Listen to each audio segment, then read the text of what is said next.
உடம்புல ஊசி எடுத்து குத்துனா காத்தா வெளியில போகும். அவ்வளவு வாய்வு.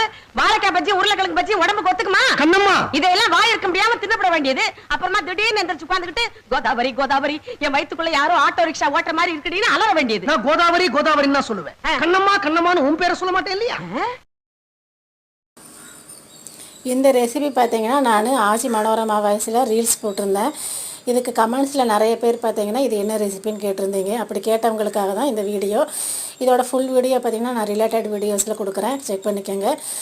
இது வந்து நம்ம சைவ மீன் வறுவல்னு சொல்லுவோம் பார்த்தீங்களா, வாழைக்காய், சோயாச்சங்க், அதுக்கப்புறம் உருளைக்கிழங்கு எல்லாம் வேக வச்சு மசித்து நம்ம சிக்கன் சில்லி பவுடருக்கு என்னென்னலாம் சேர்த்துவோமோ அதே மாதிரி எல்லாமே சேர்த்துட்டு நல்லா வாழை இலை அல்லது உள்ளங்கையில் மீன் வடிவத்தில் தட்டி சென்டரில் ஹோல்ஸ் போட்டு தோசைக்கல்லில் எண்ணெய் ஊற்றி கருவேப்பிலை தூவி அப்படியே 2 பக்கம் முருகலாக வேக வச்சோம்னா சைவ மீன் வறுவல் ரெடி ஆகிரும். ரிலேட்டட் வீடியோவில் செக் பண்ணிக்கோங்க. இந்த ரெசிபி கேட்டவங்களுக்காக இந்த வீடியோ.